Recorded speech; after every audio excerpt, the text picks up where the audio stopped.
Again and start the game. So, Fluke, what you discover from your contacts amongst the lower classes is, people saw this angry-looking fella dressed in black. I think one of your urchins says that they sort of recognize him as being a Zentarum. One of your urchins?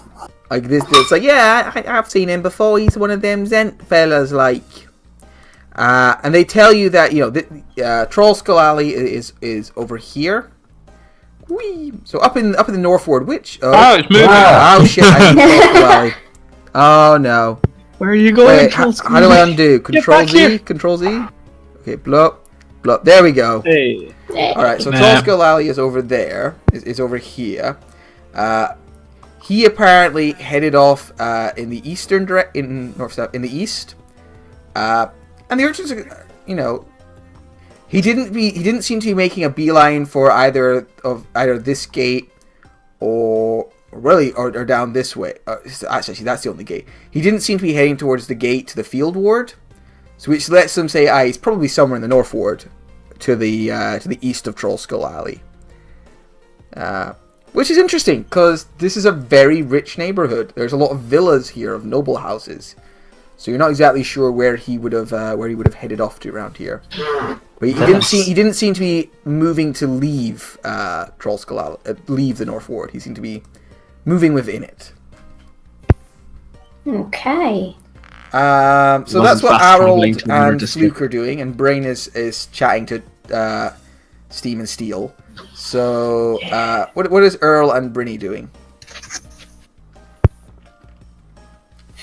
Brinny, if you wanted, you could use this as an excuse to go and chat with Vincent Trent, who you paid some money to do some investigating for you.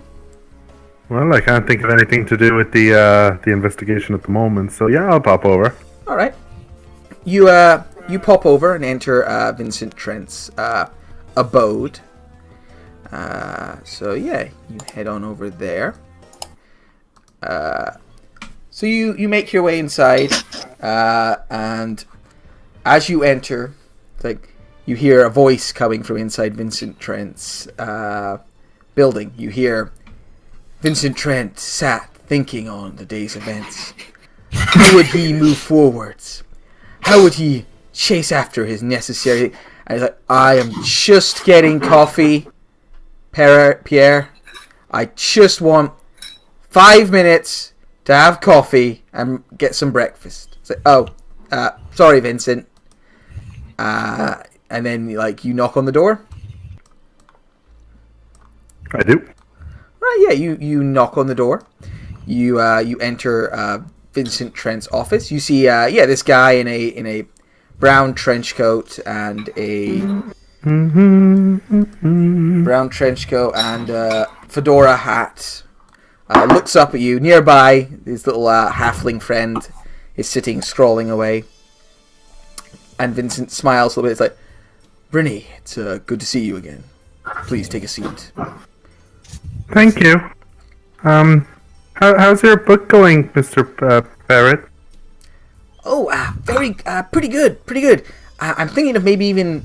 We're currently on a couple of good case stories, which I'm hoping to turn into books, but I know I'm kind of curious if this fireball outside is going to be our next big seller. And Vincent was like, well, it depends if somebody pays me to look into it or not, Barrett.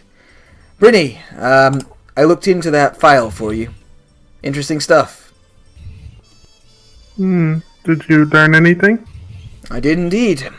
And you've already paid him the 50 gold, haven't you? So, he just opens up his drawer. Like you see, unlocks a drawer, opens up, and in front of you places just a bunch of parchment, paper, with notes written on it. It's like, everything's in that, but basically, it's like this.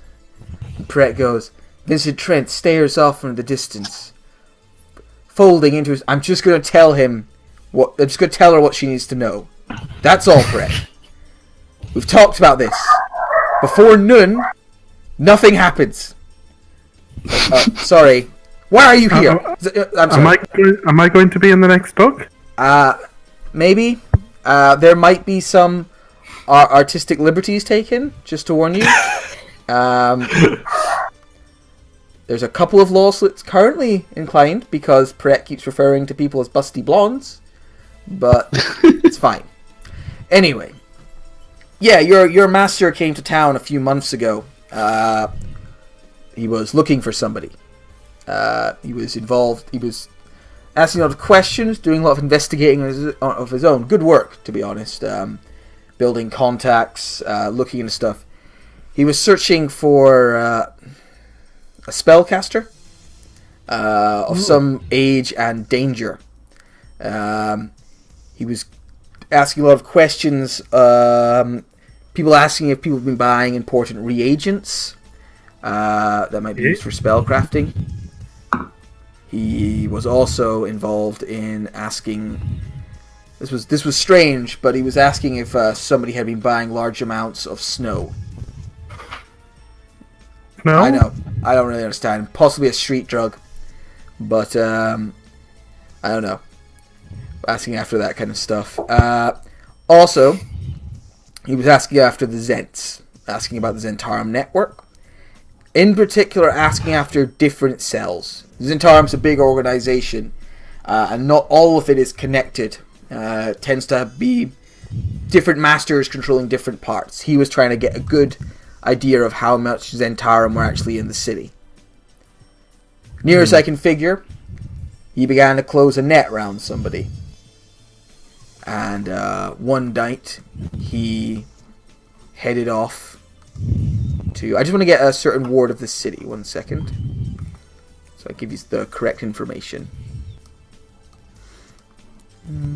Yeah, he was staying at the Yawning... Well, the Yawning Portal's not really a place you stay, but he was staying at a place near the Yawning Portal, drinking there fairly often.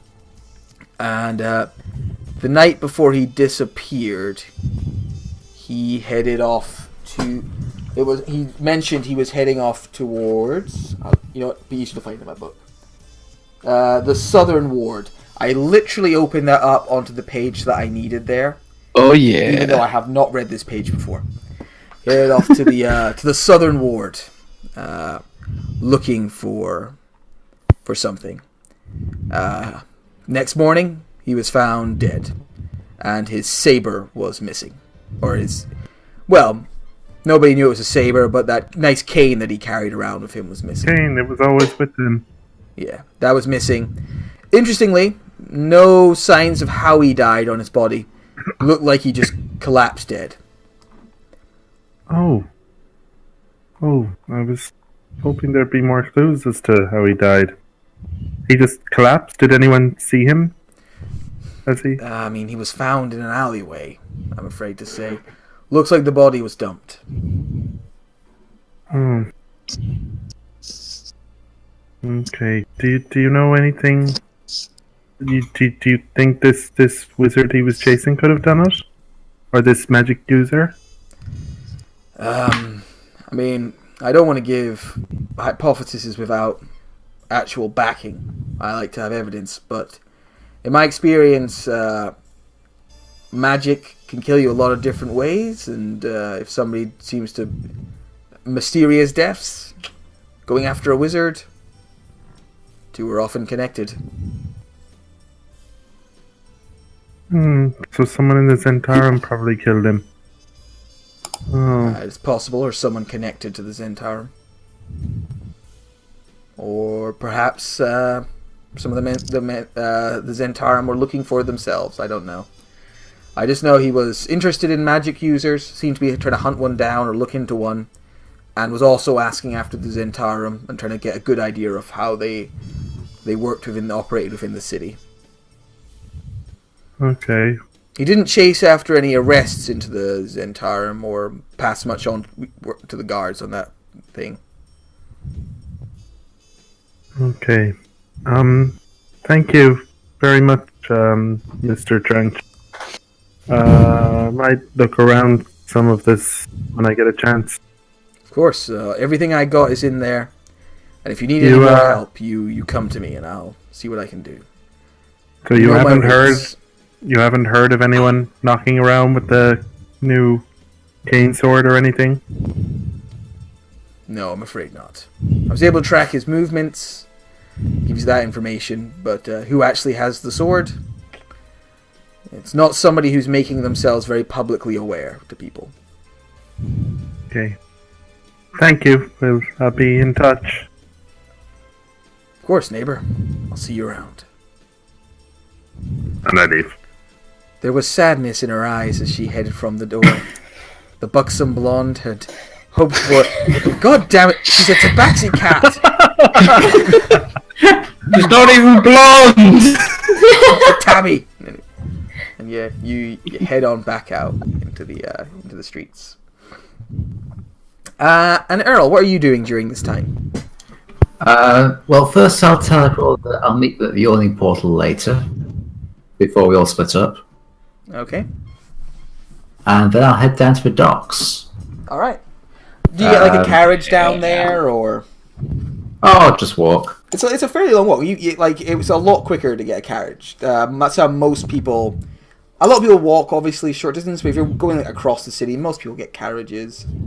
Okay. Well, first, I'll go into the tavern and leave a gold piece on the bar. Just say to the general atmosphere, mate, that bit with the floating kobold was amazing. Here's a tip for you before I leave.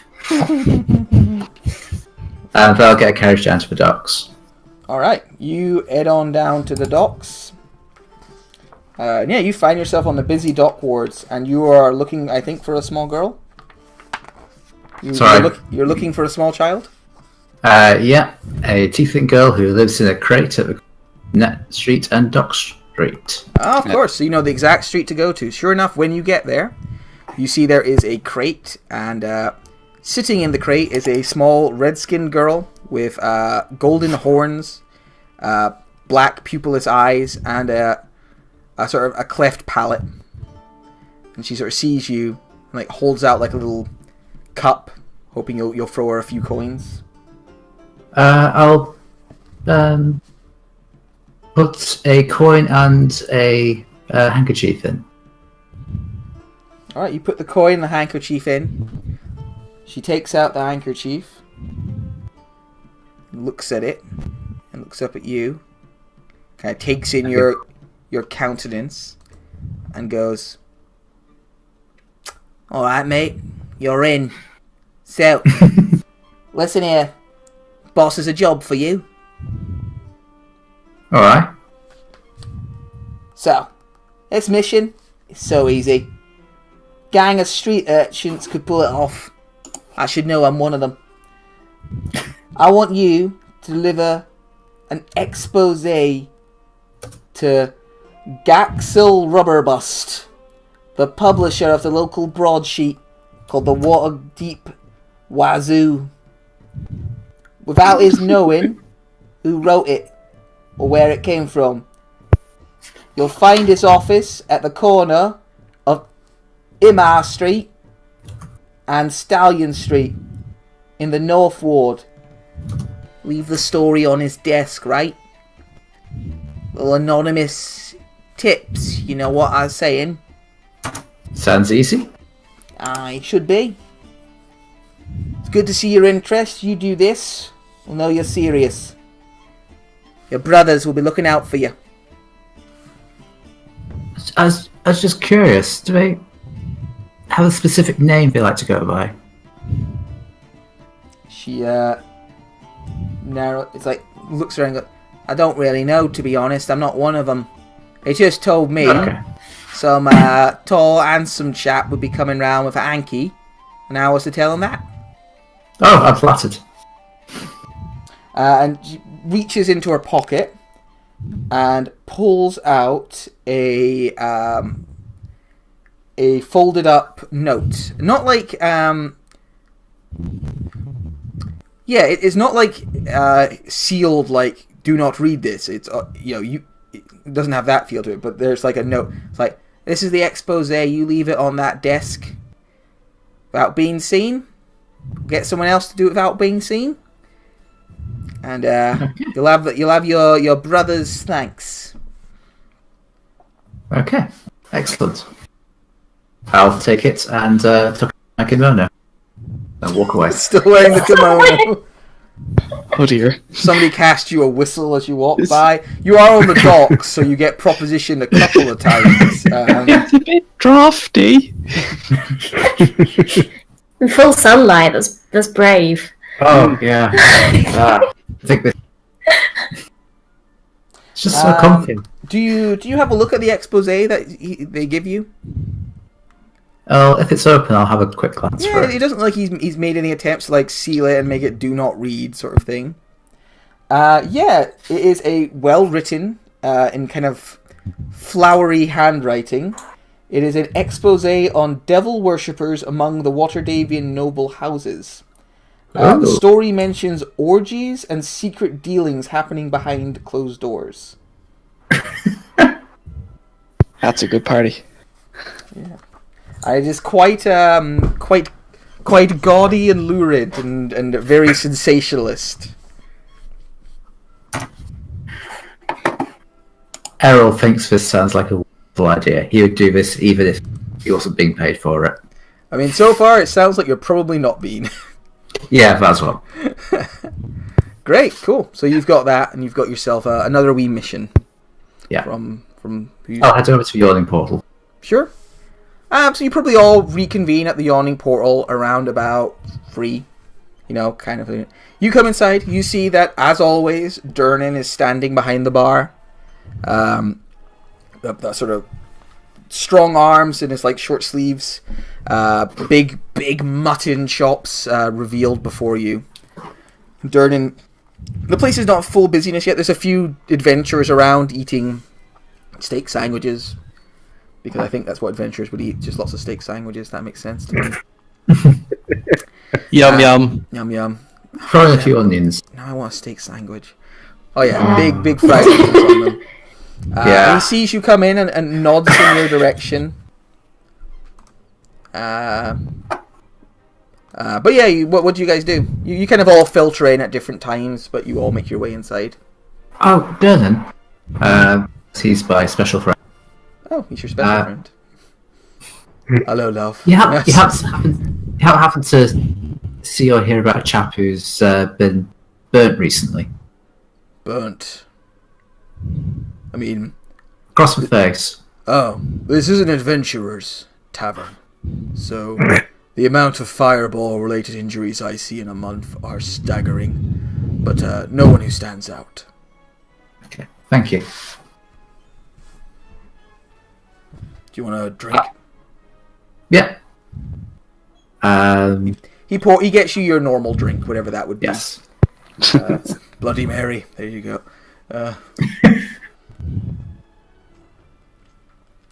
And I'll head off and find a table. Yeah. So you all convene in there.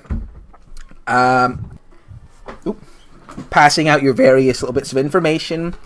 Killian letting you know that the burnt man went by in quite a hurry, seemed to be clutching something. Fluke letting you know that he probably is still inside the North Ward. Bruni's stuff's more personal business, so there's probably not any... I don't know if you'd share that. I don't bother bringing it up now. Yeah. But yeah, and at some stage during your like sitting around having a couple of drinks, you would see Devlin, the very roguishly handsome red-haired elf, Devlin Starsong, makes his way inside with a couple of fellow Zentarum, and very obviously like Zentarum, like black cloaks and stuff. And they make their way inside and move up to their normal table. When they get to the table, a couple of people who were sitting at the table, like, look up, and they're dressed in black too, and they just get up and, like, move to a different table. Like, almost like they were just sitting there, like, holding it for him before he arrived. And, professional seat holders. No one's pissed off the boss. Oh, hold our office space so we don't have to kick literal bench warmers. Yep. Look, again, this is an adventure tavern, alright? Normally you can go up and be like, get the fuck out of my seat. Here you do up, they might disintegrate you. So, you gotta be careful. With a twin spell. Hello. Yeah. Yeah. Or if I take you the piss, they stand up and disintegrate a seat. Wow, that is one waste of a spell slot. But yeah.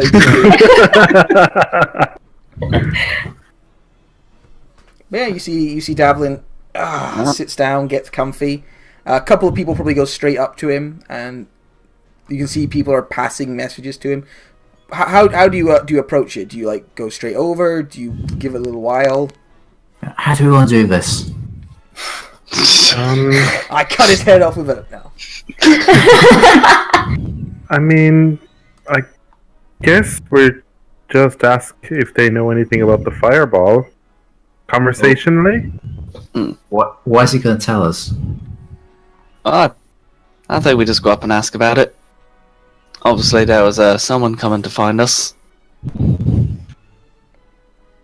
I assume he'd have some idea what's going on with it.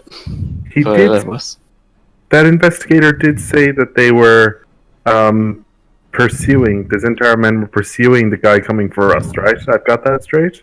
Yes, they did seem to be pursuing. They were a few steps behind the gnome as he tried to make his way to your door. So they definitely could have been guarding him? No, Barnabas at least seemed fairly convinced they were chasing him.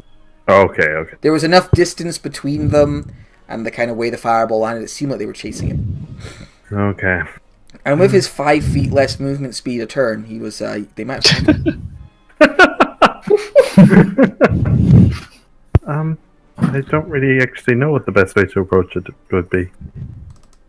That's how we just go up and straight ask him. I think that's what I would do, but Yeah. I can be a bit tactless. I mean, we don't really know anything about it. Worst they can do is deny it. Yeah, I suppose we could do that. You got any thoughts, Harold? I don't know, but I'm already it's a weird one. It looked like some of their boys may have gotten caught up in it. One of them might got away. I don't think we were useful to them, so I don't think they tried to hurt us because we haven't really. I mean, there's a war going on at the moment, and we haven't really chose our side. So I imagine both sides would rather like us right now. So I wouldn't imagine one of them trying to get rid of us unless the other was concerned that we'd help the other side. And I don't think we're much of a fuss at the moment. So I don't know. Maybe whoever was coming here had something important to tell us. Or what if we don't mention the gnome and just mention we noticed some of their men were in the fireball while we were seeing the scene? And see if he gives us anything. And say we're looking into it because we're good citizens and we're good at these things. Like they know. Well, we think someone's trying to attack us. He's right outside our house, gotta make sure no one's tracking us down. Someone is breathing really badly into their mic. Yeah, and someone's going. I can't hear it so much. There we go. Yeah, you might, guys. Sorry. It's you with your creepy mustache, breathing like. Sorry, I didn't mean to interrupt for that. No, it's fine. It was distracting me as well. I was about to bring it up. All right, so you guys head over to Devlin's seat, hoping to sort of just mention, hey, we noticed the two dead vents outside our house. I want to sit directly across with him and do the thing where you get the chair and you sit on it with the back of the chair forward and you sort of lean in it. Riker it. You Riker it, dude. Riker it. There you go. All right, so you want to mount? You just want to go over and mount the chair with enough dominance to be like, bang! Here I am. Roll a charisma saving throw for me. All right. Let's see how your power move goes. Banishing him? Don't just sit on my chair and it's Hey! The chair makes a Christmas save. I want to make it look like I'm the guy with the big balls on this table now. All right. It's a risky move with the animals. You come over. You think it's like, sit down. It should be you, and goes, Harold, it's good to see you. Well, has he met you? Were you Yeah. Okay, cool. You were there. I was just checking. All right. What am I doing here? Harold, good to see you. Didn't know. How can I help you? My dear friend, I don't like trouble. I mean, depends on the trouble. Sometimes it can be profitable. But I don't like Something unjust trouble either. that I know you know about happened rather close to mine and my friend's home and livelihood at this very morning. I was wondering if you knew anything about it, because I would love to know what you know about it, because I know you do, because you're very well informed. I see. He stands up and he takes a couple of walks backwards and forwards for a second and looks thoughtful. And then he moves back to his chair and he's going to Riker over his own chair. Sorry, I'm just trying to see how I can set this so everyone can see the roll. Okay, it's fine. I mean, I already did it, so it's like he's just copying me now. Everyone gets up and does it again He doesn't themselves. actually have charisma as a saving throw. Start a So... competition. Oh, he does it he got an 18.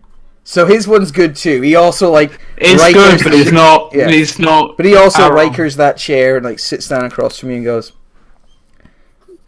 I assume you're talking about the explosion outside of your home. Yes. And I've had reports from it. He nods around because you saw a couple of people came over to him as soon as he kind of sat down. It's it was the first thing people told me about when I sat down. Well, there you Some go. sort I of imagine. magical news- accident or attack. I think the latter, maybe. I noticed some of your boys were involved. Do you know anything about that?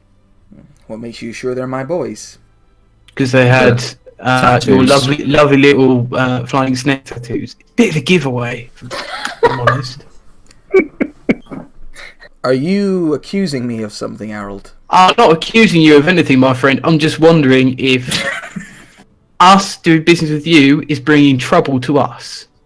And I don't like that. Focus, eyes on target. Yeah. I can't turn off proficiency. Yes, I don't I'm even wondering make it if you're bringing trouble our way because we did not sign up for that. No.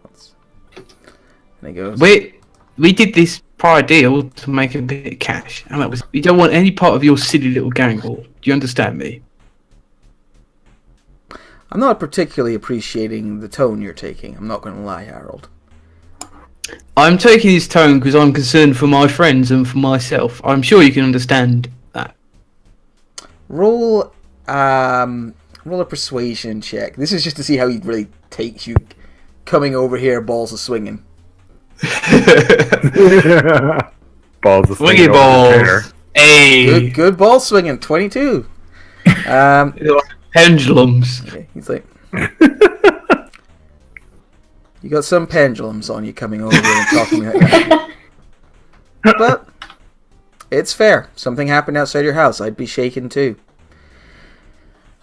I'll be I don't know anything about why there were people Zents outside your house. In honesty, Zentarm's a big organization, and Waterdeep is a massive, massive city. I don't have a direct hand in everything that the Zents do here. We're hired out by a lot of different people. I don't know why those men were there chasing after somebody, or if they were coming to your house. But Oh, I didn't mention they were chasing Yeah, somebody. that was Matthew. Maybe you That might want to was- tell us about that. that was a Matthew slip up more than anything. It was Matthew. Yeah. It's I don't know why there was Zent agents there. I'm looking into it because All right. What do you know? What do a you know fireball about? in the streets is not good for business. What do you know about some motley fool chucking fireballs from roofs? Fireball and sheets. Again, I don't really know much about it. I'm getting my information now. You were closer. Yes. Why don't you tell me what you've discovered so far? Well, I was asleep. I was getting my beauty sleep, like, very much required. I woke up and there was a load of dead people in my backyard, and I was not pleased.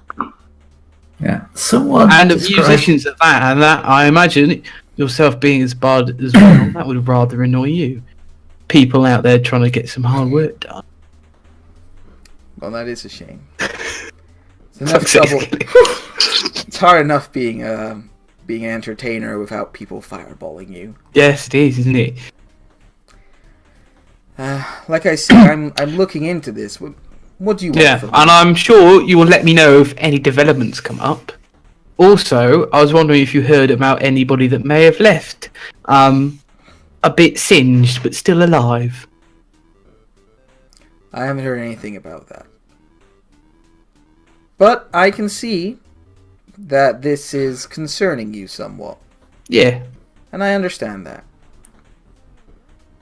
You know, I have a job for you that I was planning on giving you anyway. Simple bit of work, but if you do it for me as well as the normal payment that I was planning on having you given, I have some priests under my employment. I can have them go and cast a little spell and talk with the Zentarum agents who passed away. Perhaps we can find out something more from that. Lovely. I'd like to be there when that happens, including the rest of my fine fellows here. That might be tricky. Might be easier if you just gave us a list and I give it to the priest and we pass on the information from Well, how can I trust you that you're going to tell me the truth from that? Gives you a smile and is like, well, because I'm very trustworthy. And my friend, like myself, you're a bard. We are very untrustworthy. chuckles slightly and is like, well, maybe I'm more trustworthy. See me here sat on this chair in a very special way, and see you there sat on the chair in a very special way. And we've got these wonderful facades up. It's like looking in a mirror. And I know myself better than most people. So I don't trust you because I don't trust myself.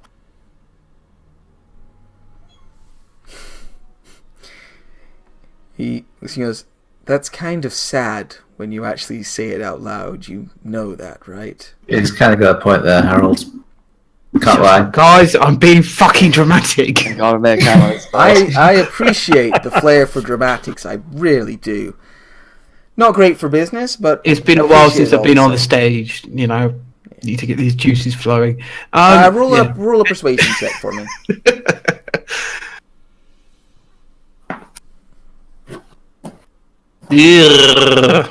I can't guarantee you'll be there when the questions are asked, but I promise you, I will give you every pertinent piece of information that comes from it. All right, I'll have to take you on the word then. Roll a insight check. Yeah, please be free to roll insight checks because I have got none. Yeah. Oh, I have not. I think you can probably say that of most of the party, to be honest. Yep. I'm decent, but I'm staying away from the creepy Zenta. Damn it! I judge. So who did go over to talk to the Zentarum? Because, you know, the more you interact with them, the more renowned those people will get. If people sort of stay away, they won't get so caught up in the Zentarum. Everyone but Fluke. Fluke's kind of keeping a bit of distance from the group. Yeah, I'm just still sat at a table with everyone else's drinks. We got all these drinks in that one. Yeah. We come back, Fluke's just asleep. How that will kind of translate on is like the others will probably get renowned with the Zentarum and you won't. But that also means like if the Zentarum get the others in trouble, you won't really be included in it as much. It's the same for anything. If other people go to the Blackstaff Tower, other people don't, they'll get more connected to the Blackstaff. But you know, if that's not an organization you want to be part of, you absolutely do not have to be. The adventure does not think everyone needs to be part of the same group. So yeah, they not. All right. So the job I have for you to do. Yeah. It's pleasantries are out the way. What's occurring? Oh yes, pleasantries. There's a shop in the trade wards called Weird Bottles Concoctions. The gnome who runs it is a friend of ours, named Schemo. He made some potions of mind reading for a client. Pick up the bottles and deliver them to the God Catcher. It's one of the enormous statues in the castle ward. Give the potion to the lady in the purple cloak and keep the tip. That's your payment. was kind of hoping for something a bit more interesting. You know, Considering the last job we did for you. I respect, once again, I respect the swinging balls, but don't get too cocky with them or I'll have to cut them off. Alright, Harold? Note taken. Right. Cole and Schmucks. Got a few deliveries to make, unless there's anything else you'd like to tell me. Looks thoughtful for a second. And then you can generally think he's like taking a minute to think, is there anything I should be passing on? And he's like, not at the moment. But come around here for a drink every now and then. If anything comes up, I'll have Yagra tell you. Pleasure doing business with you. I know this was a little tense, but we're a big group, but we are a group. We work together. I don't know why those Zentarum were there. I'd like to find out, and I want us to work together on this as much as possible. Alright, fair enough. Alright. I'll see you around. And remember, weird bottles concoctions, potions of mind reading, and be careful with them. Technically, potions of mind reading, they're a bit legally grey. Noted. Guards find them, they probably won't arrest you, but they'll probably take them off you. What was the name of the statue? Godhand? Godcatcher. It's one of the the walking statues of Waterdeep. Whereabouts is it? It's in the, you would actually know where it is. You'd have seen it. It's in the castle ward, near the market. It's fucking Gert. See it from here, probably. Yeah, I've added it to the map there. It's Like, Godcatcher, it's got to be pretty big. yeah, Yeah, it's there's like like a these 60-foot tall colossal- statue. People build buildings and houses on them. They're that big. Huh. And when the city's under attack, they wander around like massive colossuses. Yeah. In fact, Harold, Really? roll a history check, Harold. Alright. Hey, fucking big it is! You went to school We need and a learned halfling. history, but how much you paid attention, this is kind of... I mean, I didn't really pay much attention in Waterdeep history class because the teacher had great big tit. Yeah, he did. Alright. Yeah, so that's basically what he's got for you. Do you hang around in the tavern for a little longer? Like, you don't have to go right now. Do you hang around for a drink, or do you head straight out? Well, any more chairs to mount? I'm good. I would teach Brian the act of Rikering then. I don't know, man. Apparently I have proficiency in it already. Because I can't remove it. I believe Brian, like, as a barbarian, is a natural chair mounter. Like, it just comes with being a barbarian. I just need it, like, I can only really do it to stools. Oh, yeah. Not Boston. You gotta be careful of the stools because you can go straight over the top of those, and that's not fun. Oh, why they only got tall chairs in here? Bloody hell. Oh, he's only a little fish man. Oh, he's slippery as well. I don't think that helps. Yeah, so zip. People think I'm doing an elaborate chair mounting. It's just me kind of slipping around trying to find a good seating position. As you are teaching Brian the art of Rikering chairs, a figure comes over to your table and attempts to Riker the chair beside you all. Fuck's sake, to start these things, everybody's fucking doing it. Slipping slightly and Adventure Barrett, the straightening chairs are up built for and this. fixing his rather nice clothes. Jalister Silvermane joins you all. Oh, hi, Jalester. It's like, hello, Fluke. You're looking well as always. I am drunk. You're drunk. I mean, of course it is. Oh, drunk. Of course it is. After fourth bell, so I'm surprised it took you this long. And he smiles, and you can see he's got a pint in his hand. And you know, Jalister is, despite being an upstanding member of the Lord's Alliance, is not opposed to a jolly good glass of brandy or six. Like, I heard there was a spot of bother outside your home this morning. Is everything all right? No, it exploded, and lots of Your people home are dead. exploded! Yeah, the whole house. Oh my god, I was just there I the other know. day. I know. We only just pay to fix the taps and stuff as well. Were you out of the house at the time? My god. No, they had to resurrect us again. Like, we owe them our souls again? now as well as our lives. Oh, bow. It's really rough. Yeah, we've been sold into slavery. By Bane's buttocks. Oh my god. No one told me. I could have put in a good word for you. I'm so sorry. That I had to give up a kidney. Oh my. I'm gonna roll To an save insight. one of the kobolds. Cobalt? Wait, there's kobolds in here? We're training to be barmen. Alright, you can tell, just so you know, you have Jalister like hook, line, and sinker and very concerned for you.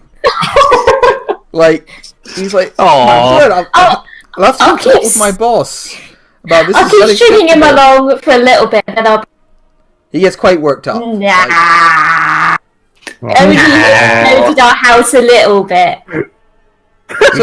Just a little bit. Wait, you didn't die? Just like one shot. No, I was eating. I was eating sausage roll, Gillester.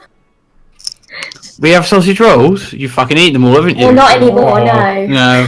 It's one of all the breakfast Jalister get going. shakes his head and is like, I never did have much luck with tall tales and sarcasm. Has it gone robotic? Oh, do I need to do that? Boop. Beep, boop, boop. Oh, Jarlester, mate. Have you got anything you want to chat to us about? I never did have much luck with tall tales and sarcasm. That was always Pharrell's sort of thing.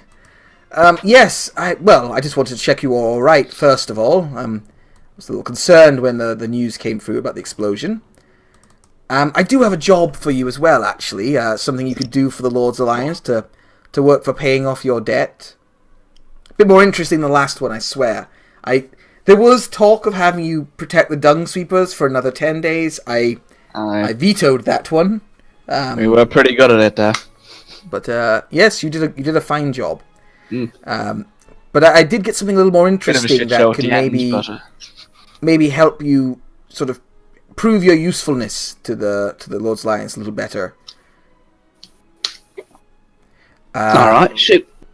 So, there's an individual. His name is Hakro Swornhold, an evil adventurer who was exiled 3 years ago for attempting to bribe a magistrate. Has returned to Waterdeep illegally. We think the Xanathar's Guild is using him to incite violence.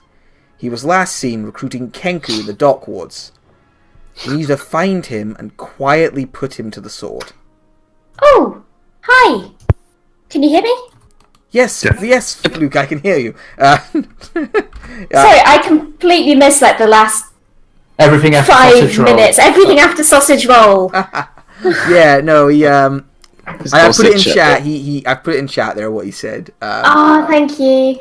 But yes, basically, yeah, he tells you an evil adventurer who has been causing trouble in the dock wards and inciting people to violence and recruiting them to the Xanathar's Guild, and he wants him quietly killed.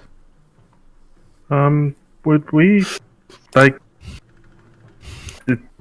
Is this something we're legally doing? The Lord's Alliance is the government, right? The Lord's Alliance, yeah, it is a alliance of several different important cities and states around the Forgotten Realms.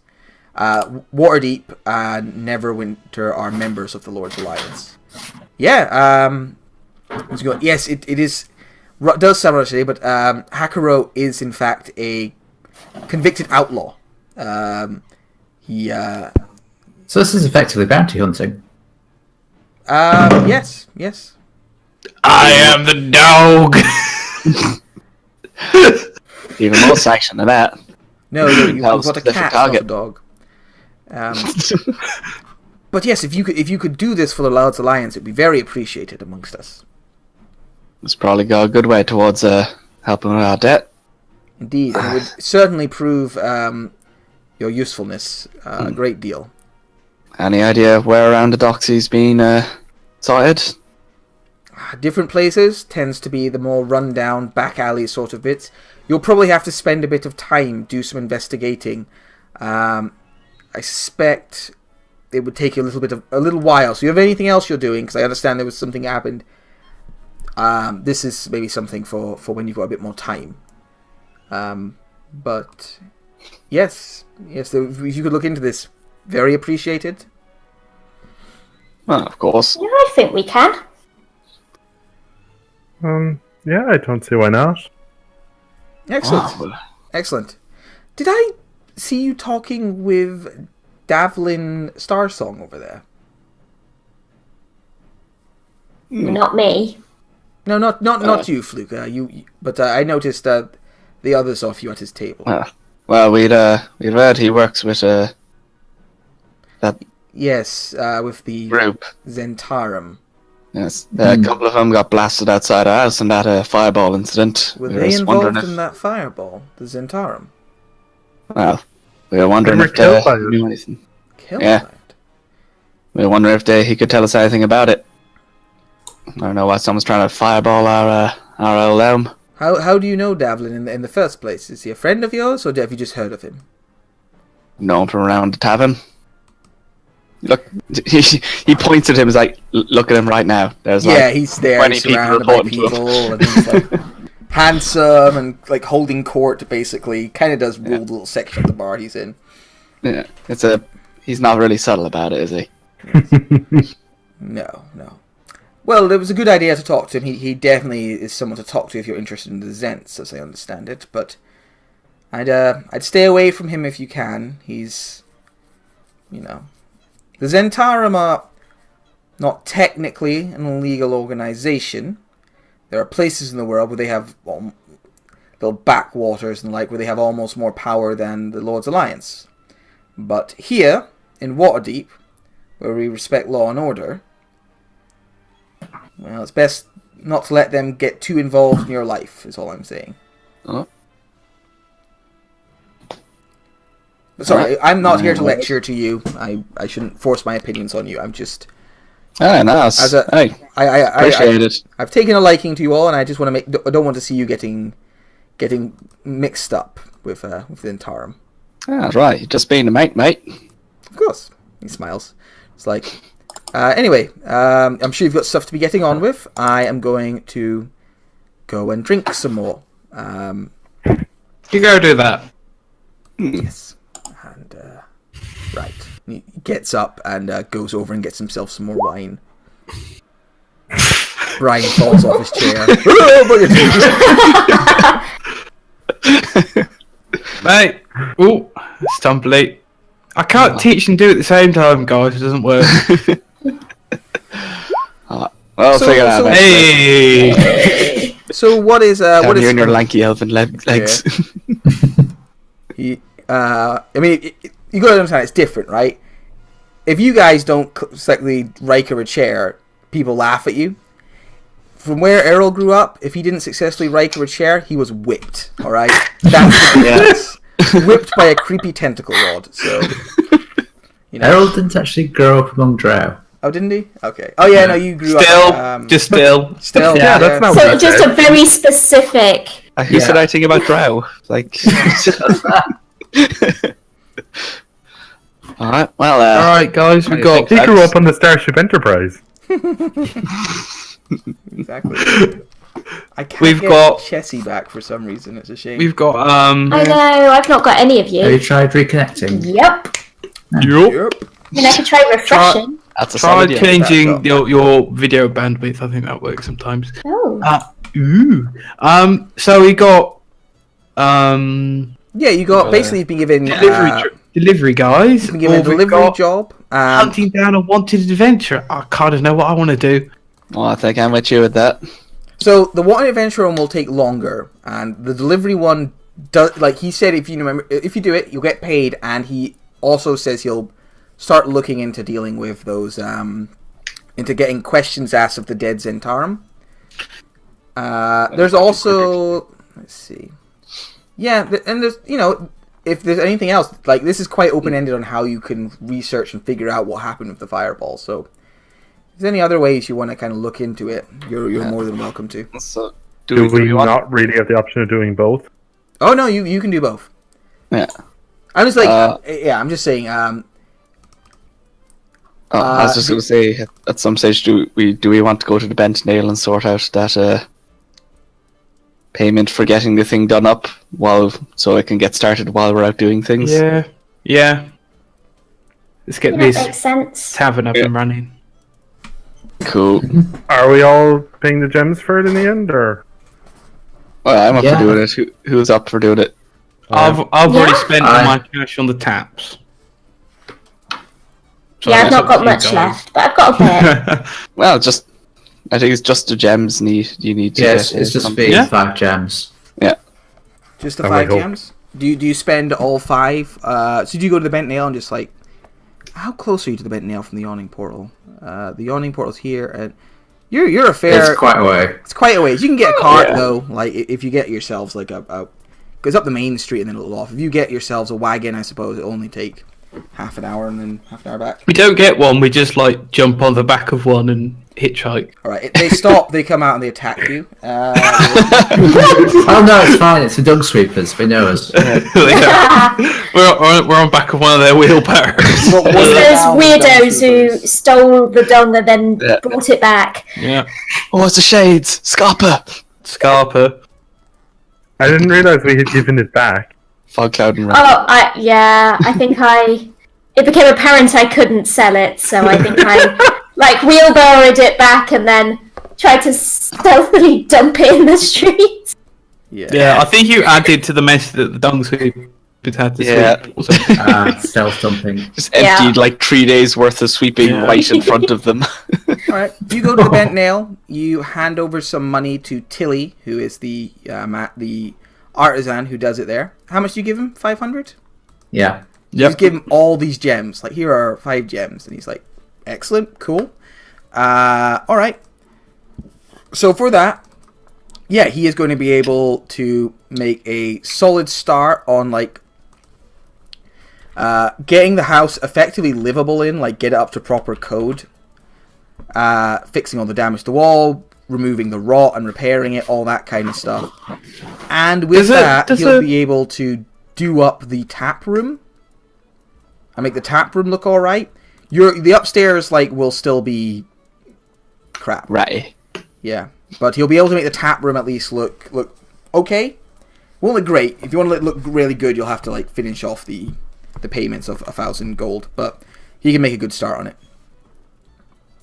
And I mean, you're not going to like put your foot through a rotten board anymore, at least. Yeah, that's the thing. Like, he can fix the rotten boards. He can deal with all that stuff. He does ask about the ghost and if it will be a problem. What do you it's alright. You're doing some nice things to his tavern. You'll be happy with that. All right. I'll just leave him a tip. He looks a little nervous, but he's like, all right. And then what do you go and do after that?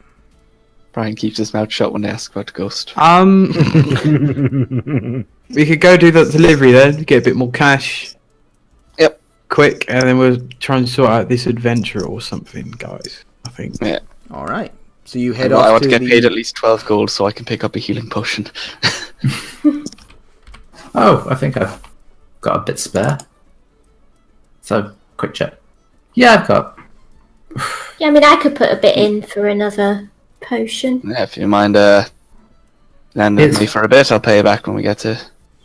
Here's 5 and 1 drug. You can hold on to that one. Oh, okay. You sure? Very much, yeah. I'll give you the other 7. Lovely. Alright, so and on the way back from Bent Nail, you go in and get a healing potion from Fala. Yeah. Well, that's it. I think you get it, Brian, for 45 gold. Ooh. Very nice, very polite doing this today. So he just gives it to you effectively for mates rates today. Ooh. He doesn't say it in like, you'll get it mates rate every time. It's like, just take it for 45. It's fine. I tell no one. I'll pay them back later, but for now it's nice to have some gold. Definitely. All right. And then do you head off to Weird Bottles Concoctions? Mm-hmm. Or are we going after the adventurer? I think we do Well- easy job, hard job. Yeah, plus maybe. doesn't Easy That's Job lead to possible lead on Mr. Fireball? This is true. True. You can start working on that while we're trying to figure out where this other fella. Cool. All right. You take a carriage to Weird Bottles Concoctions and get out. Yeah, there is this shop. It is quite solidly built. Like the outside of it almost looks like it's been reinforced. Like it's got big, thick reinforced shutters and stuff like that.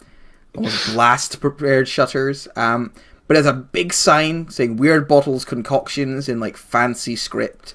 The sign actually glows. Like you reckon if you came here in the middle of the night, it would glow with a permanent like light enchantment. So it glows Neon very sign. slightly Cool. in the daytime. We should do that. We should make Right. our whole house glow. No, we shouldn't. Oh, Emma, we can leave the attic.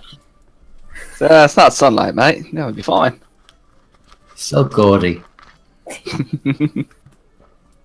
Oh no. Okay, then Quite we'll nice. only do the attic. Not all of us got blessed eyes like yourself.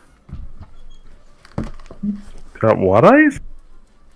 Yeah, you know, the kind that lets you see when there's no light about. Yeah, you know what I mean, right? Dark vision. Harold? Oh, Everyone like but you, right? Luke. super powered. Luke's human, right? No, she's a half elf. Half elf. Okay, so it's just me and Harold. He Yeah, identifies as human. She identifies as human. She identifies Okay. as superhuman. Yes. Mm. Oh, okay. Tom, is your frozen? No, you just haven't moved in a very long time. I was like, damn, there's no way you can be that Yeah. still. So this is one of those awkward stages where I'm literally just waiting for someone to say, "We enter the place." Yes. Go into There the we potion go. shop. I Riker the door. You slam go your in. shin against the door frame as you try. Just so You everyone move in. knows where my head at is, by the way, I 100% intend to take these potions over the roofs. Over the what? Over the rooftops, because I Do you think it's subtly been implied to us that there will be guard dodging. She's been pussycat. Fair enough. Okay. You go inside. Again, it's like quite a sturdy inside. Like, you know, you're expecting like bottles everywhere and kind of the madness you get in other alchemy shops, like more like oblobs or whatever it's called. But instead, like, there are potions, but they're all kept in cabinets with like chicken wire glass on them, like very secure chicken wire glass. Clever Almost like bloke. a bank-like feeling. And walking out from behind the counter, you can see he's kind of moving around, like he doesn't really keep himself behind the counter. He's moving from shelves, cleaning things, and looking at things, is a short, well-dressed gnome with a pointed goatee and ice blue eyes. He looks like this. This is Schemo Weird Bottle. Oh wow. Ooh. Whoa. Yeah, he's Yeah, not a like- bad guy at all. He He is got a lot not. more sinister all of a sudden. Yeah, he is not the. That's a player character right there. He's Yeah. bad. Yeah. Yeah, you take one look at him, and you were expecting like maybe a "Hello, I'm a friendly gnome" sort of thing. You take one look at him, and you get like adventurer vibes from him. Like actual player character vibe comes straight off this guy. Oh yeah, he looks like he's about to shank someone. Yeah, With a bottle. Yeah. but he looks at you and sort of gives you a look over and goes, "Welcome to Weird Bottles Concoctions. Can I help you?" We've heard that you might need a delivery being made. Looks you over and goes, "Did a bard say that by any chance?" He certainly did. That certainly might have happened. He nods and says, "He told me you'd be coming. It's helpful when you travel with a tabaxi and a triton. Makes it easy to identify the group that I'm looking We at. do stick out like sore thumbs. What? He gives you like a kind of not an icy smile, but it's like a little smile, like a smile that doesn't quite reach his eyes. He's like, "I'll get your potions ready," and he brings out a small like silver box with like silk inlay, and puts 4 potions inside of it, and then closes the box over and locks it. Or doesn't lock it, just like closes a clasp. And shoves it towards you. Like a big heavy box. No, it's only for potions, so it's like this big, like bread box size. Like, there you go. Tell our mutual singer friend it's always a pleasure. Thank you for your time. And if we were ever in the market for various sort of things, I assume he was the bloke to talk to. You've got quite a collection here. Yes, I've been making potions for many years. And I assume from task we're about to do, you may deal in a few more interesting articles. Sorry, reading his stuff. How much drug is in his inventory? Yeah, everything you say makes it sound like drugs. I mean, I'm pretty sure that's what he meant. Yeah. He gives you a small smile and goes, "I have made far too much money to risk myself making anything that might get me in that kind of trouble, friend. If you need something for a sore back or to help with that rash, then I'm your man."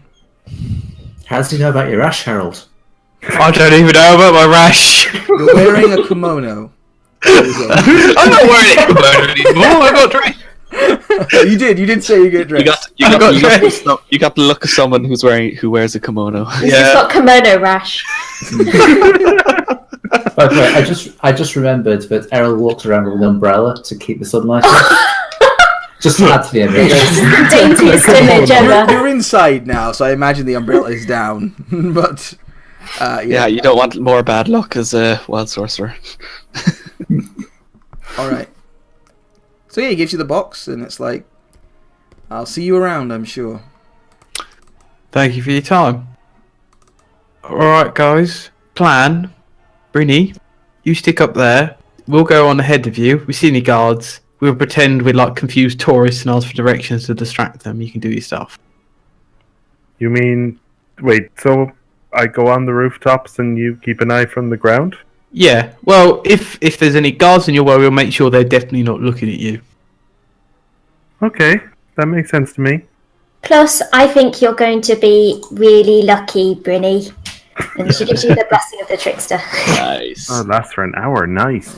Roll stealth with advantage, then, as you scamper across the rooftops while the others wander along the streets. If we see any guards, I'm going to be like, "Oh, Mr. Guard, could you tell me where to get the Venus Schnitzel? I've heard it very good in the city, Okay. Quick check for the guards. Don't suppose there's Because there is a stage where you're walking along and you walk into a group of guards who are kind of looking around, and they kind of give you a bit of a once over. I think they they actually stop to have a word with you. But they do not see Brinny. They have a quick chat with you, and you can tell they're looking you over. Maybe somebody even said because the guards in Waterdeep don't normally just stop people on the streets, but they stop you for a minute, have a wee chat with you, and let you move on. And you find yourselves to the Godcatcher. Now, the Godcatcher is this towering statue beside the market that has had been there for so long that people have began to build buildings on it. I'm just thinking I've got a good walking statue handout. I do. Yes. Show to players. No. So it's like that big. Wow. It's fucking huge. So there's this huge statue, and you can see people have actually built buildings on it. Because it's been there for so long, so that it became real estate people wanted to use. And I'm just I want to pub on one of them. That'd be amazing. That'd be amazing, although maybe not good in the long term. Yeah. Work out. Plumbing might be an issue. Yeah. I mean, yeah. Sorry, I'm just looking for the because it's Brian's descriptions of going the to different. become a rogue. Oh no. He multiclassed. So we're rolling stealth. It doesn't work very well for me because I'm a Cyberman. Deities, Sea Ward, North Ward, Castle Ward, Dock Ward, blah blah blah blah blah blah blah blah. Dear Hardabada.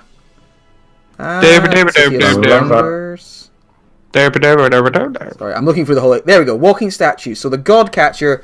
This is perhaps the most famous walking statue in the city, thanks to the dramatic pose. It is nearest to the markets and the self-evident magic of existence. The statue is a well-muscled but impressive male human with its left leg sunk into the hip into the street, the result of a spell cast long ago. Its left hand and right foot are pressed to the ground as if it's trying to pull itself out, and its right arm is raised skyward. And above its open palm floats a sphere of stone. Its gaze looks up towards the sphere, and the pattern of bird droppings around its eyes give it the appearance it is weeping. Oh. And you can see that tenements have been built up around it. So that's what you see, and you can see, down amongst the tenements at its feet, there is a carriage with purple drapes. Did you say there's other statues like this as well? Yeah, there are multiple statues like this scattered around the city. Huh. There is also, I won't give you the full description, but there is also the Griffin, the Sahagin. Wait, the Griffin, the Sahagin Humbled, the Great Drunkard, the Lady Dreaming, the Honourable Knight, the Hawkman, the Sword Maiden. Hawkman. Yeah, and the Sword Maiden. Hawkman. I like the Sahagin Humbled. That's a good one. And I today like this one because of its pose. I'm just trying to imagining all the other ones are like fucking dabbing or something, and people just cringe. No. Yes, that's the exact reaction that you would have if you saw this. Well, you know what? The dabbing swagging. Yeah. You know what? I'll just make that part of it available to players because it's just history and stuff. So if you want to look into the statues, it's now available to players in the City of Splendors.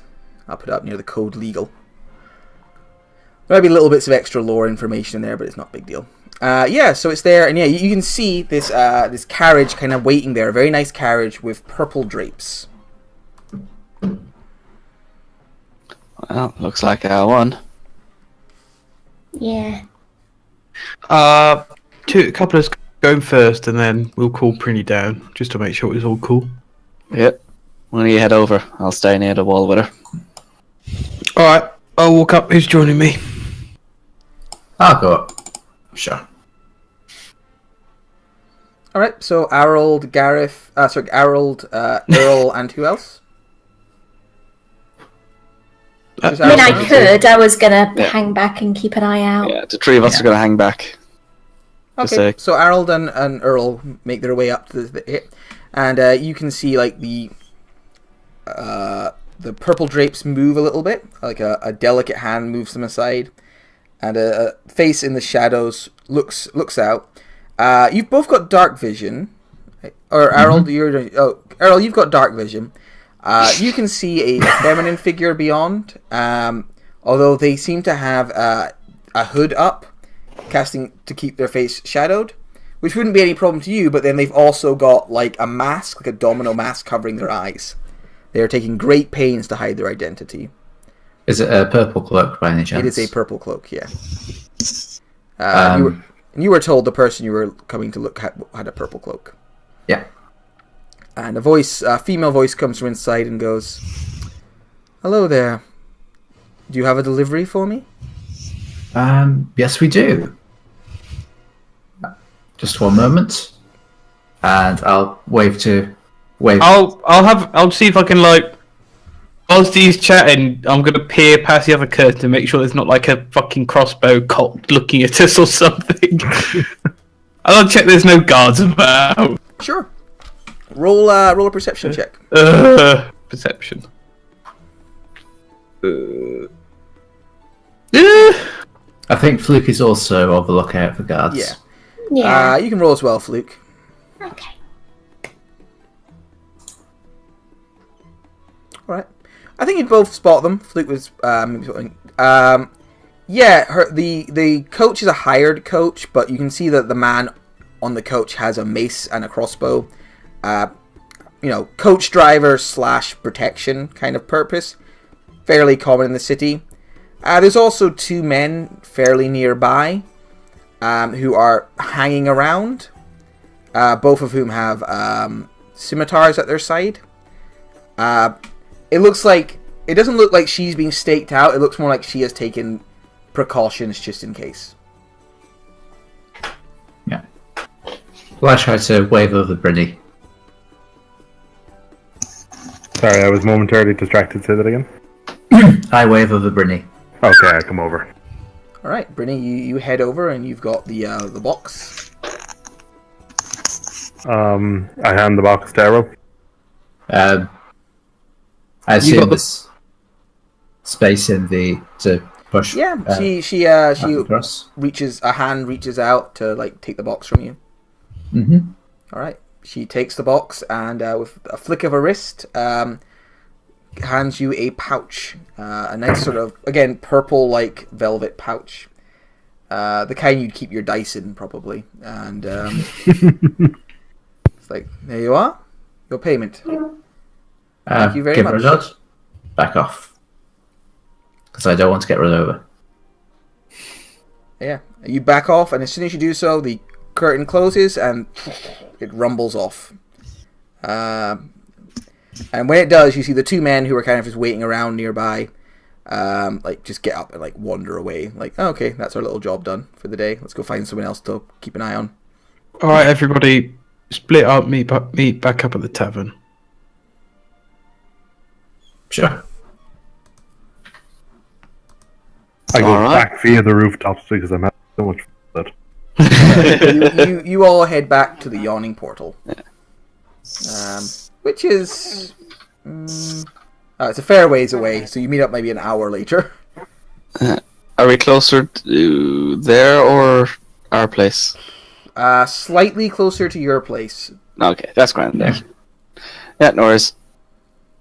So where No, do you go I to? do want to talk to Vincent at some point, but Vincent. now's not a good time.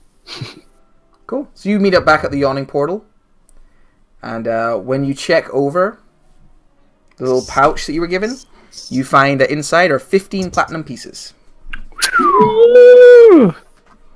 So that's 30 gold each. Nice. I pay back what people lent me. 12 out of mine, so I And can. that's the tip for us to keep, isn't it? Yeah, Devlin said you could keep the tip. Yep. Oh, I have money again.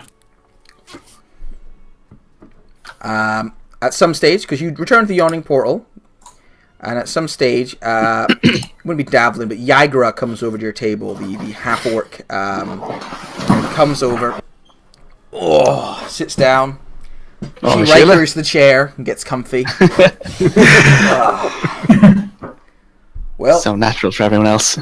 got a message, the potions, they were dropped off, like, so, boss says just to write down what you want asked, and he'll have the priest cast Speak with Dead on the 2 dead Zents, and they'll give over the information they've got. Oh, You don't actually have to write out your questions. I have like a list of things you can get from them. I'll just give you that. cool. Oh, fair dinkum. Robbery. Great. And Yagra looks at who was one of you friends with Yagra? I think Brian, you were, weren't you? She leans over and Bryn is like, Bryn, you've been doing good work with the Zents. I told you, you work with us, you You make a little coin. It's good, isn't it? It's good on the side. Aye, Ain't as been much back or to- as little as you want. That's how it works around here. You're part of the family. Works for me. Whacks you on the shoulder with like a big, strong half-orc hand. She's like 6'8" or something, so she towers over you. But you're actually probably stronger than her. Compact muscle. So I didn't need to roll for Rykering. Yeah. So she sits, has a few drinks with you, has a wee chat. You all get your gold. Brian,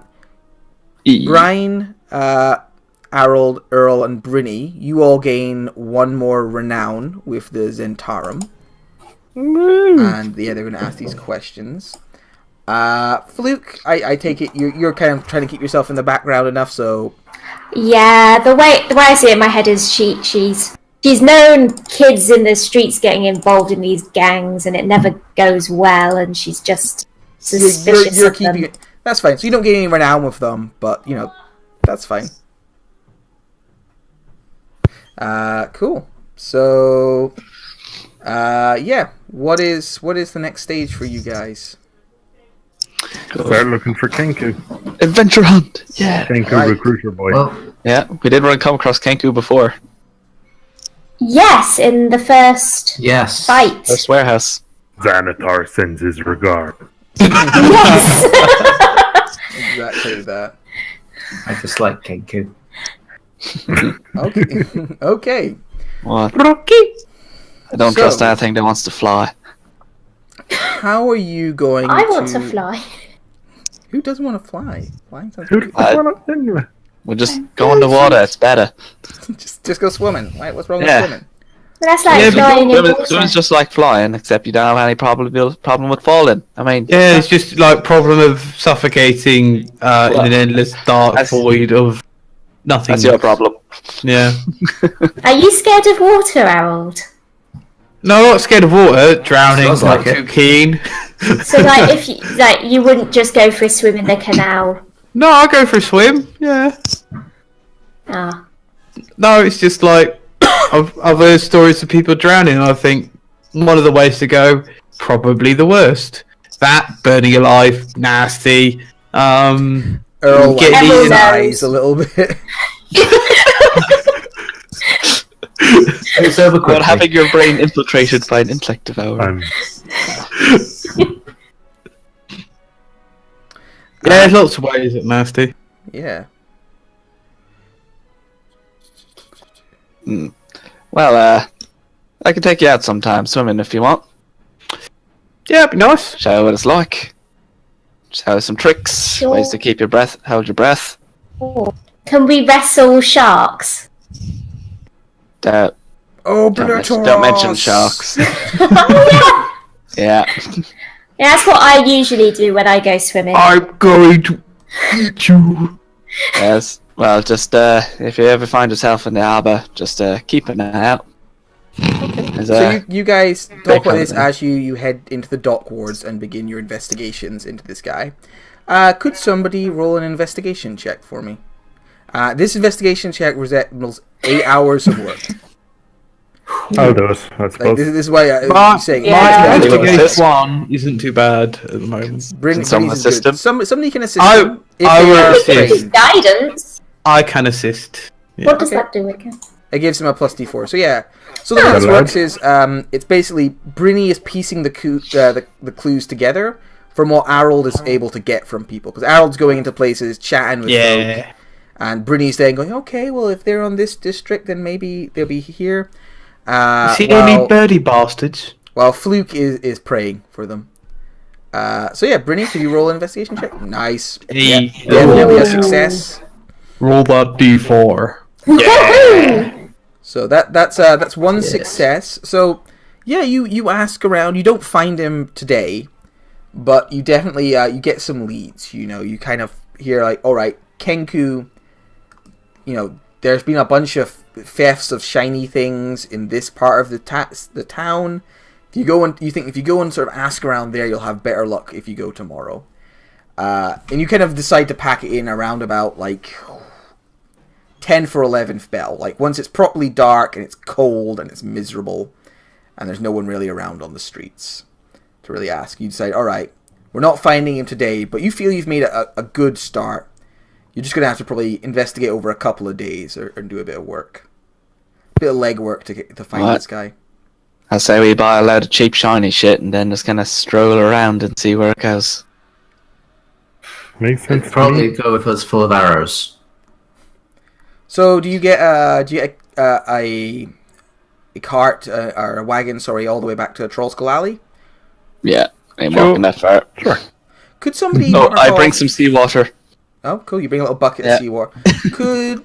You've taken a couple of carts today. Could I get somebody just to mark off 2 gold? This just represents will. all the taxis you've basically gotten today. I will for today, sure. Cool. Because there's been a bit of wandering around today, getting a bunch of carts. All right, you return to Trollskull Alley. You head inside. Tilly's not started his work on it yet, but you know he left a little note on the table because he was inside. He had to look around, and he's like, I'm going to do this tomorrow. I'm going to get the carpets cleaned on this day. He informs you he found a wood chip in the ceiling, which he's going to have to remove. That costs extra because wood chip is a fucking bastard to remove, and I've been doing it all week. And it's a nightmare. He has to get a steamer, which in this world is he has to get a guy who has a steam cantrip. But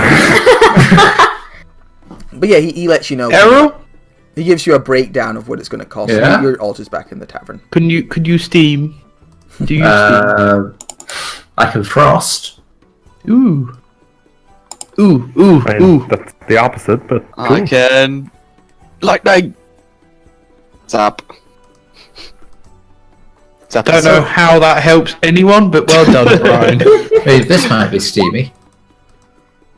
Oh God! I mean, yeah, that would probably help remove Yeah. wood chip actually pretty effectively. Just Yeah, bleach there, it, see? yeah. Tip for your mat. Yeah, just Oh, throw that's acid help on as well. this. Bring acid. Get some hydrofluoric there. No, that's just going to burn down the building. Yep. Do you actually cast any of these spells? Do I get to... No. Cast a spell so I can make your wild magic surge. You're like, no, I will Nope. not. Go on, do the acid splash. I deny you, sir. I deny you. Alright, so you're, sorry, I'm looking for a certain token that I love, but I don't think I'm going to be able to find it. No. Oh, yeah, when we go to Tilly, we do mention the kobolds, and to tell him to just kind of leave him in the cellar. He looks like he's concerned about this job with ghosts and kobolds, but also you're offering quite a lot of money, so eventually greed wins out, I think. We then tell the kobolds not to, Eat him? charge him, beat him, drag him into the wine cellar, and just like eat him or something. I don't know what kobolds do. See, that just sounds like you're hinting to them. Whatever you do. Right, wink, wink. Right, no, I don't think we're getting the right bit of communication here. No propositioning the workman. Right, wink, wink. I'm just gonna lock the cellar door. So while you're chatting with the kobolds, like you're chatting with like 2 of the kobolds, and they're chittering away with you. Where is here? This is quite late on. Who went straight to bed and who like hung around in the tap room for a little bit? I hung around. All right, so I you hung around. All right, Brian doesn't everyone's like me, hanging so- around having a drink before they head off for the night.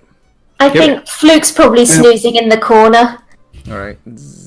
She's eating too much. She's got Yeah. food Straight on top of the coma. kobold I put Yeah. in that corner. Ah! Well, we keep telling her to go to bed, and she says, "All right," in a minute, and then just falls asleep there again, and we're like, "Oh, fuck's sake!" All right. I'm not carrying her this time. Midway through your chat, one of the kobolds comes running in from outside, like, scampers in on all fours, and looks at his fellow kobolds and goes, "He's coming! He's coming!" So they're like, What's coming, buddy? "What's he talking about? Who's coming? Jorts! Jorts is coming!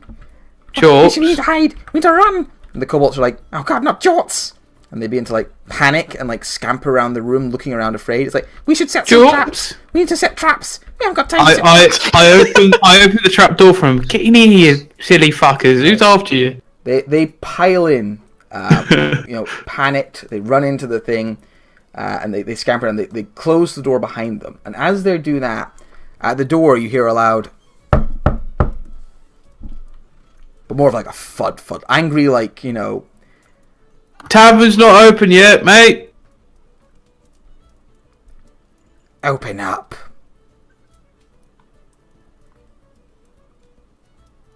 Can you see who it is through the window or anything? All right, you look through the window and you can see a small group of shadowy figures standing at your door. Yeah, I really want to open that door. Harold's gonna start pouring a pint. Keep an eye out. Yeah. Brian goes over, and his anchor, like in one hand, hidden behind the door, is going to open it. Let's look out. You fucking anchor. Yeah. Just like All right, you open the door, and standing at the door there are two sort of thuggish-looking fellows holding maces, who are standing kind of at the door. Like when you open up, standing between them is a towering bugbear, big, shaggy furred goblinoid, standing a good 8.5 feet tall. And then he looks down at you and goes, "All right, there, little one." Yeah, alright. And it's a bit late, the bar's not open. And then he looks down and goes, "This him, boss." And then you look down and you see before you the tallest, most powerful, mighty looking kobold you've ever seen in your life. He has he has rippling muscles, like huge, like 6-pack. He looks like Dave Bautista or Brock Lesnar if they were kobolds. And like, oh, lost internet. Gave him a spot to custom token. Yeah. And the door opens up, and can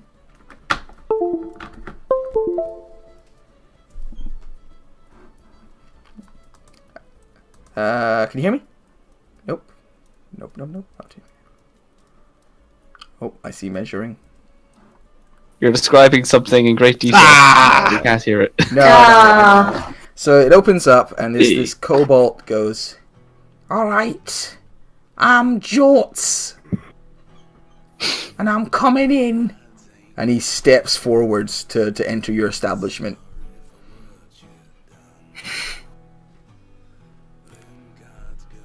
Do you let him through, or? Yeah. All I stand back, making it very obvious I've been holding my anchor behind the door. That's fine. He doesn't carry any weapons, Jorts, unlike his little token. Just got his bare mitts, his mighty kobold mitts. And like, the normal kobolds are tiny creatures. How tall is a kobold? Sorry, I know this is... Like 3 feet. I know, they're like normally like... At most. Yeah. Like, even a tall kobold stands at feet. This kobold stands at a mighty 4 foot tall. Oh shit. Oh wow. And he has like big, like built shoulders. And he calls in and he's like, "I understand you've got some kobolds staying with you. Where I?" And he kind of What moves is that past any you and business? looks around. What is that any business of yours, mate? My business is my business. And my business is finding them kobolds. What's that? That's between me and them.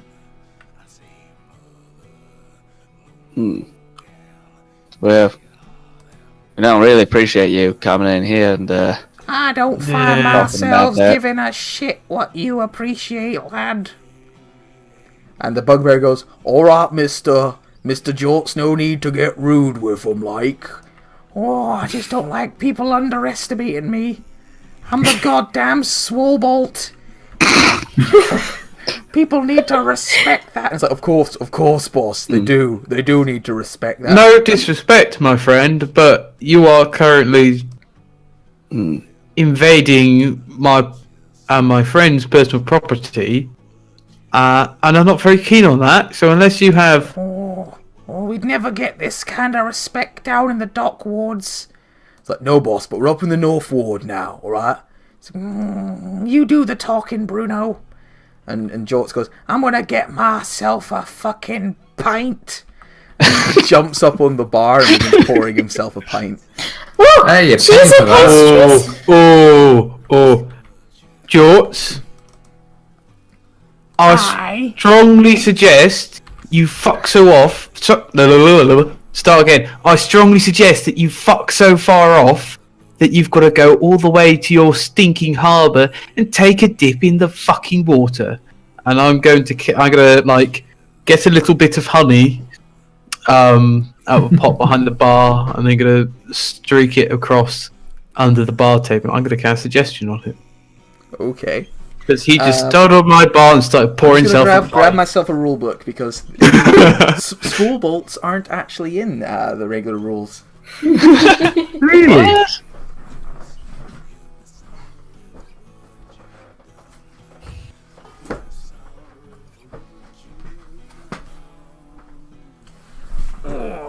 And while he does that, I'm going to look up the code legal about using enchantment magic on people.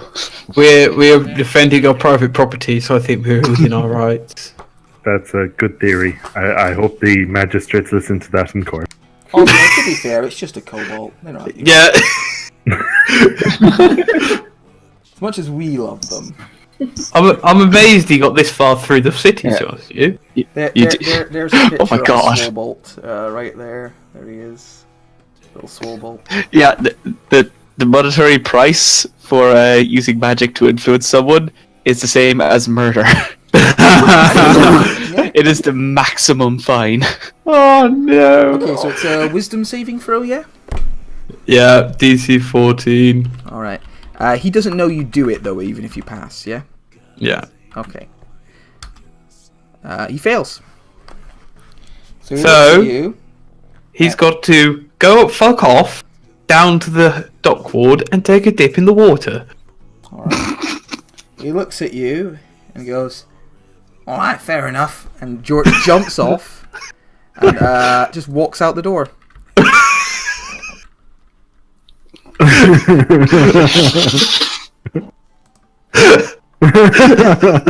Oh, well, seems the boss got the right idea. The bugbear and the two thugs look at each other like, let's see It's if getting late. It's gonna be a long trip. I'm just gonna see if any of them like go. No, that's in character, not me. Oh yeah, if any of them noticed a spell. All right, so Bruno looks at you and is like, "Did you Huh. Right. Well, listen, mate.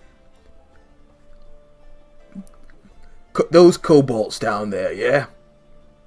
All kobolds in the city are now the property of the Xanathar's guild.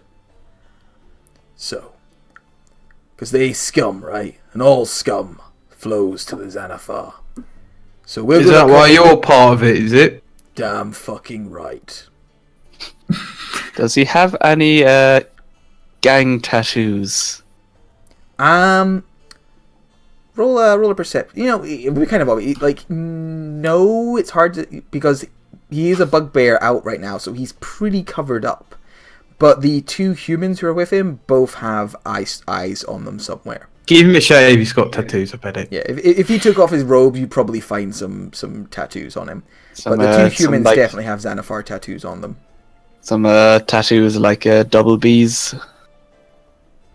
Double. If he's part of some kind of a gang that is Oh, I know. referred to as the boys. He is not part of that gang, I'm afraid. He's already part of a gang. But he's like, listen, Jorts, his job's to round up all the kobolds in the city and make sure they come work for good old Xanathar. It's where they need to be, right? It's one group for all kobolds nowadays, so he's gonna come back here. We'll be back here, and we'll want those kobolds when we come. My friend, are you going to be coming back with him when he turns up, are you? I assume. I mean, if I'm told to. He's the boss. Well, let me tell you something, mate. How about you go back, when your boss is all called off and stuff, tell him that he'd look around and there's no kobolds here. Yeah, absolutely. And it will save you a hell of a lot of fucking bother and a hell of a lot of pain. And I can promise you this a lot. I see what you're getting at. Roll a intimidation check with disadvantage. I was just about to say, we killed the fuckers as soon as we got in here. Okay. Earl will give you advantage. You get disadvantage from other factors, so just a straight roll. Up! Oh!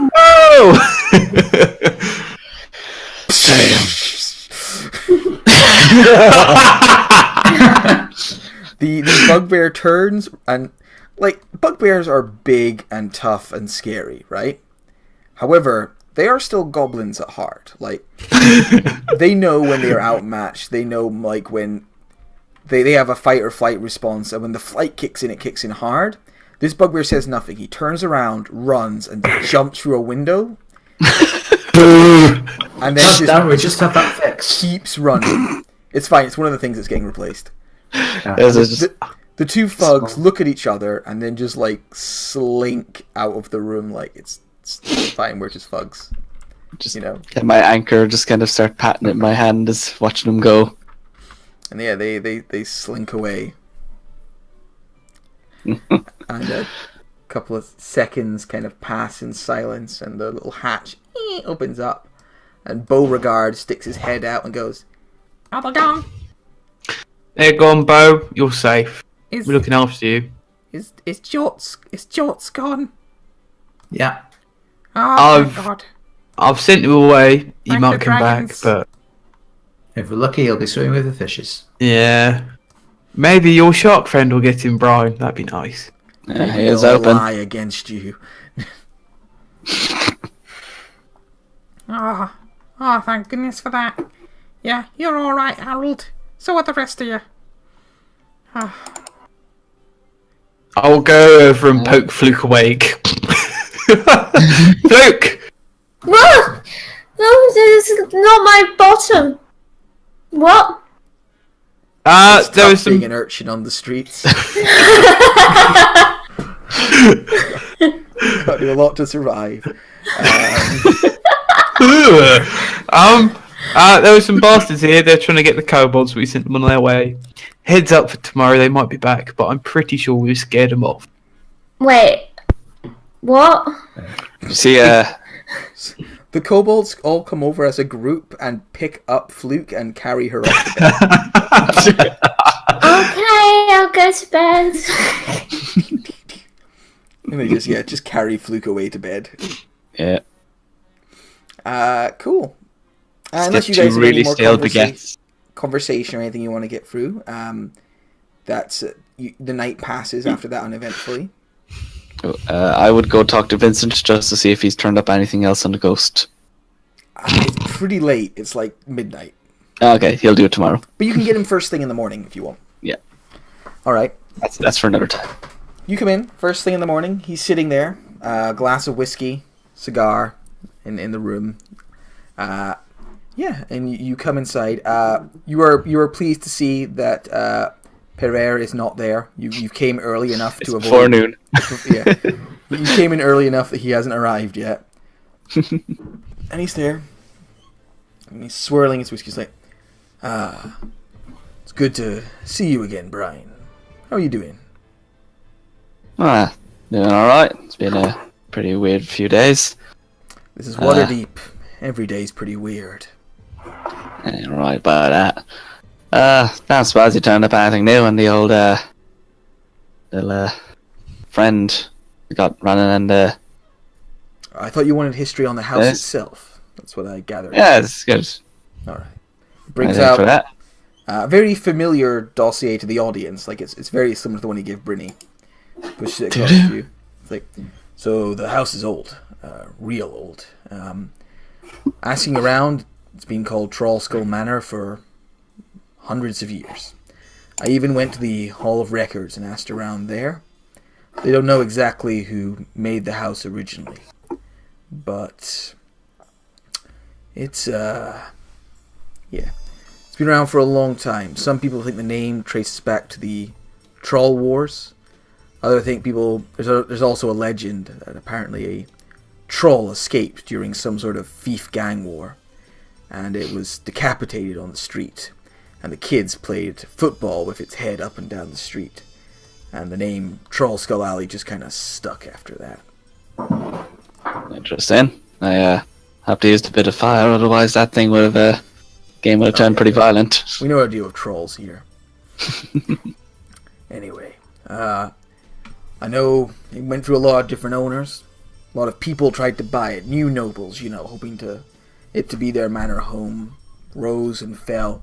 The place developed a bad reputation. Couldn't be sold as a home anymore. So it became an orphanage for dwarves. A dwarfanage, if you will.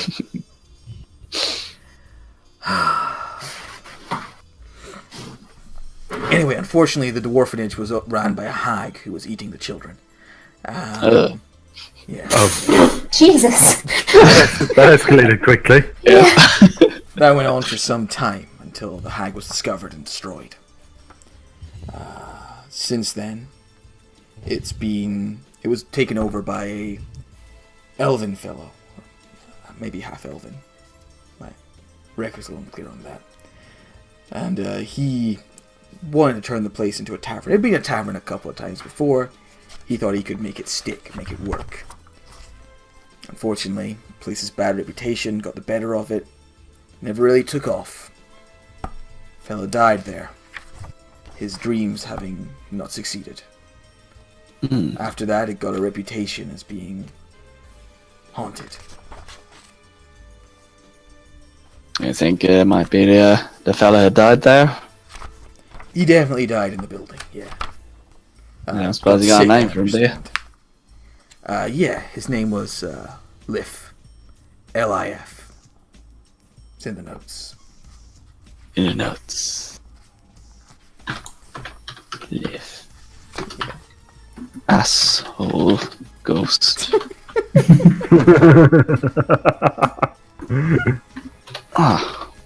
That's right, Els. So, I suppose you know anything more about this Lif fella? Like, why he's a ghost? I think it's because the tavern was kind of shit. Well, from what my research showed was he sank everything into the place becoming a successful tavern, and it didn't work out.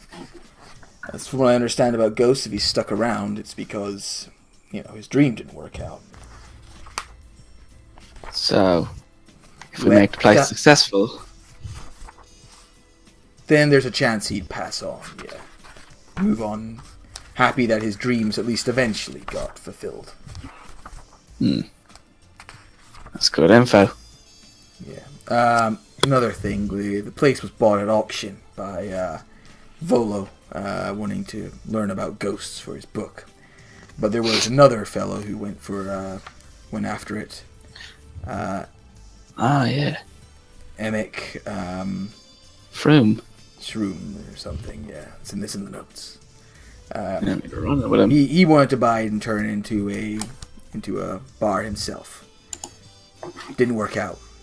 I understand he's recently bought another property on the alley. Looks like he's planning on turning that place into a tavern. Do you know what he does? Is he a real estate guy or? Near as I can figure, what he does now is he runs a tavern on Trollskull Alley, directly in competition to yours. Wait, what? Where? I ain't seen it. It's not open yet. He's renovating. Give it a week or so. He'll be opening it up. I think he took it competition. I think he took it personally that Volo outbid him. That's pretty vindictive. And pretty fucking stupid. Well, thanks for that. If if you learn anything else about it, I do know Just one let us other know. thing. 1 second, let me just have a look at my notes here. Nope. Where the fuck is that piece of information I need? now it appears to be some kind of hardbound book. I take with a production picture of value very seriously. You spent 50 gold on this, so I'm, I should give you a hardbound book in trade at least. Let's see. So there is somebody alive who did used to own the tavern. Or own the building, sorry. A dwarven mage. What's he from the dwarfenage? I don't think she was from the dwarfenage, no.